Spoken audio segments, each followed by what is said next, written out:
In this video, let's see what Anova is. Again, why do we use Anova?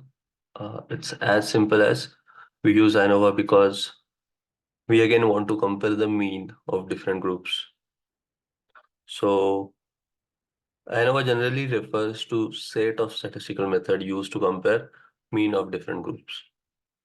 Now, the thing is, what is the difference between Anova and t-test? Because what we have learned in previous video is t-test also kind of is comparing the mean of groups. The main difference is t-test is used when you only have two groups. When you have two groups, we'll be using t-test. When you have two groups to compare, you will be using t-test. But when you have more than two groups, you will be using ANOVA. ANOVA stands for analysis of variance, and it analyzes difference among the group and means of the group. So let's see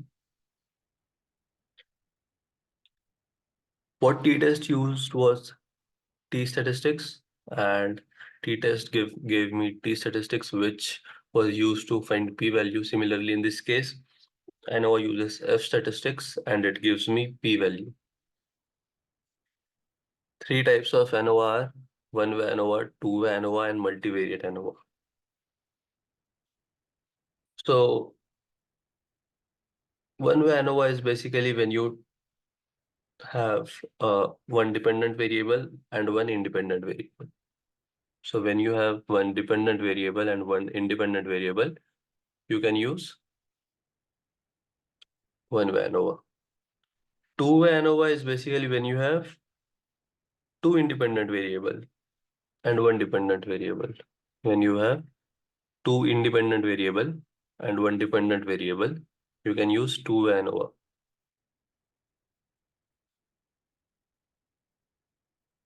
Multivariate ANOVA, when do we use multivariate ANOVA, or which is also called as Manova? So when you have one or more independent variables, you can use multivariate ANOVA. That's it. So when you have one or more independent variable and when you have one or more dependent variable, you can use multivariate ANOVA. This is what ANOVA is. Uh, it compares mean, but for more than two groups. Again, just to summarize, one-way ANOVA, it is basically when you have one independent, one dependent. Two-way ANOVA, when you have two independent and one dependent variable. Multivariate ANOVA, when you have more than two independent variable and more than two dependent variable. So that's it. In next video, let's see how do we find ANOVA in Python using some examples. Thank you.